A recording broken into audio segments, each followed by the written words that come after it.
Hello friends, welcome to Agriculture Knowledge School YouTube channel. Today we will discuss a very important topic of plant pathology is biological methods, mechanisms of biological control. So जैविक control कैसे होता है वो इस video में हम पढ़ेंगे. So let's start. So biological methods. Biological control of plant disease is a condition or a practice whereby survival or activity of a pathogen is reduced through the agency of any other living organism except human beings, with the result that there is reduction in incidence of the disease caused by the pathogen. It is given by Garrett 1965. So biological control methods में हम ऐसे जैविक पदार्थों का ऐसे जैविक organism का उपयोग करते हैं जो दूसरे अदर हार्मफुल पैथोजन पर पैरासाइट होते हैं और उनको नुकसान पहुंचाते हैं. इनका उपयोग हम बायोलॉजिकल कंट्रोल में करते हैं. So mechanisms of biological control. Number one is competition, second is antibiosis, and third is hyperparasitism. So what is the competition? So most of the biocontrol agents are fast growing and they compete with plant pathogens for space, organic nutrients and minerals. Most aerobic and facultative anaerobes microorganisms respond to low iron stress by producing extracellular low molecular weight 500 to 1000 daltons iron transport agents designed as siderophores. So competition process में ये बात हम कर रहे हैं कि बहुत से ऐसे बायो एजेंट्स होते हैं जो फास्ट ग्रोवर्स होते हैं और जल्दी से अपने स्पेस को बढ़ा लेते हैं, न्यूट्रिएंट्स के लिए कंपटीशन करते हैं और मिनरल्स के साथ कंपटीशन करते हैं. और कुछ ऐसे बायो एजेंट भी होते हैं जो सिडोरोफोर्स का निर्माण करते हैं. सिडोरोफोरस का मतलब ये होता है कि आयरन की कमी कर देना राइजोस्फीयर एरिया में, जिससे कि उस आयरन की कमी वाले स्थान या रूट जोन की कमी वाले स्थान पर उपस्थित जो हार्मफुल पैथोजन है वह मर जाते हैं आयरन स्टारवेशन की वजह से. What is siderophores? तो siderophore producing strains are able to utilize ferrous siderophore complex and restrict the growth of deleterious microorganism mostly at the plant roots. Iron starvation prevents the germination of spores of fungal pathogens in rhizosphere as well as rhizoplane. So siderophores produced by Pseudomonas fluorescens known as pseudobactines or pyroidines helps in the control of soft rot bacterium and Erwinia keratopora. तो सिडोरोफोर्स की यही कहानी है कि सिडोरोफोर्स जैसे हम बात कर रहे हैं यहाँ पर हम स्यूडोमोनास का यूज़ करते हैं बायो एजेंट में. तो रूट एरिया मान लो आपके प्लांट के आसपास की जो रूट जोन होते हैं या राइजोस्फीयर होता है वहाँ पर उपस्थित उस एरिया में आयरन की कमी हो जाती है जिससे कि अन्य पैथोजन डेथ कर जाते हैं. Number two is antibiosis. Antibiosis is classified in three process. First is antibiotics, second is bacteriocins, and third is volatile compounds. So what is antibiotics? Antibiotics are generally considered to be organic compounds of low molecular weight produced by microbes.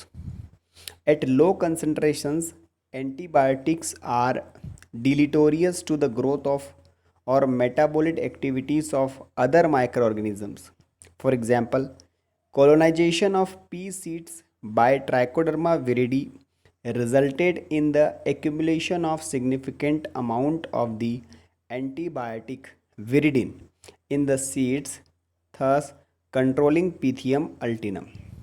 Number two is Pseudomonas fluorescens produce a range of compounds, that is 2,4-diacetyl fluoroglucinol DAPG and phenazines and phycoanine, which have broad spectrum activity against many plant pathogenic bacteria and fungi.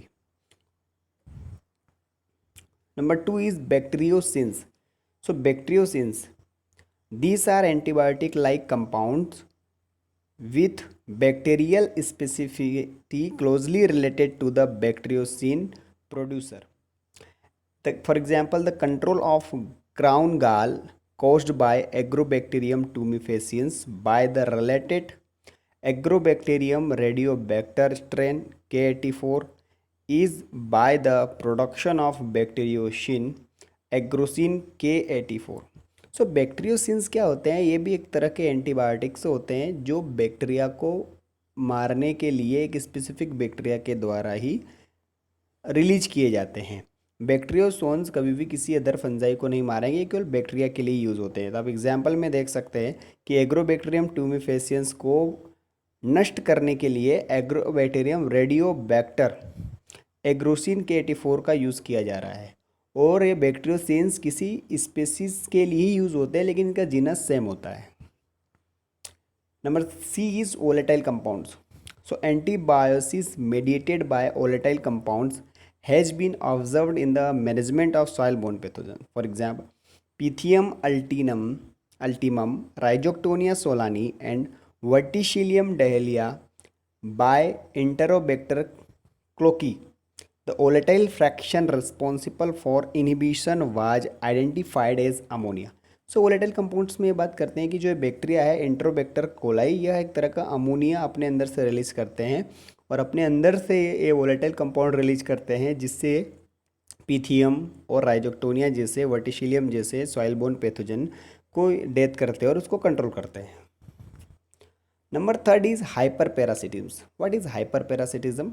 So direct parasitism और lysis and death of the pathogen by another microorganisms when the pathogen is in parasitic phase is known as hyperparasitism. For example, Trichoderma herzianum parasitize and lies the mycelia of Rhizoctonia and Sclerotium.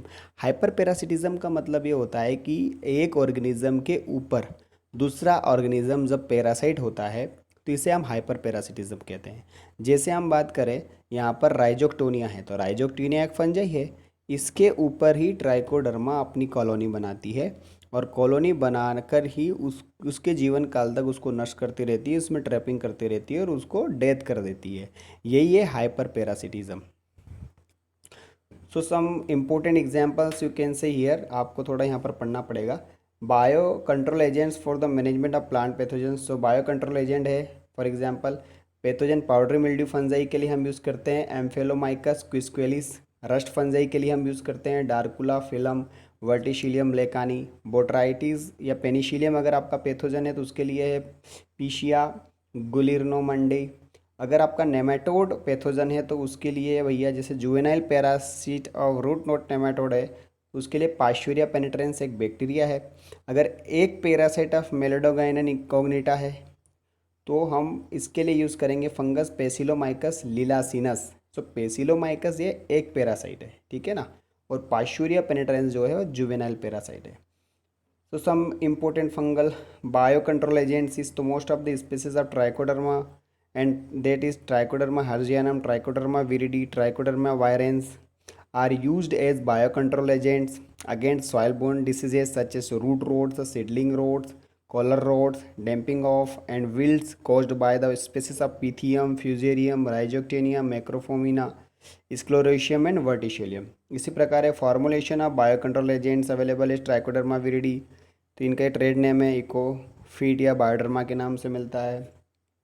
Important bacterial bio agents कौन कौन से है? तो Pseudomonas fluorescens, Dagger G against damping off cotton seedling in USA, Bacillus subtilis जिसे Kodiak against damping off and soft rot in USA, Agrobacterium radiobacter K84 अभी हमने पढ़ा, Galex और Galltrol against crown gall of stone fruits caused by Agrobacterium tumefaciens. So hope this video is very helpful for you. If you like our video, please like our video, share our video and subscribe our video. Thank you for watching Agriculture Knowledge School YouTube channel and ज़रूर press button को दबाएं ताकि आप अपने video जल्द पाते रहें। Thank you very much.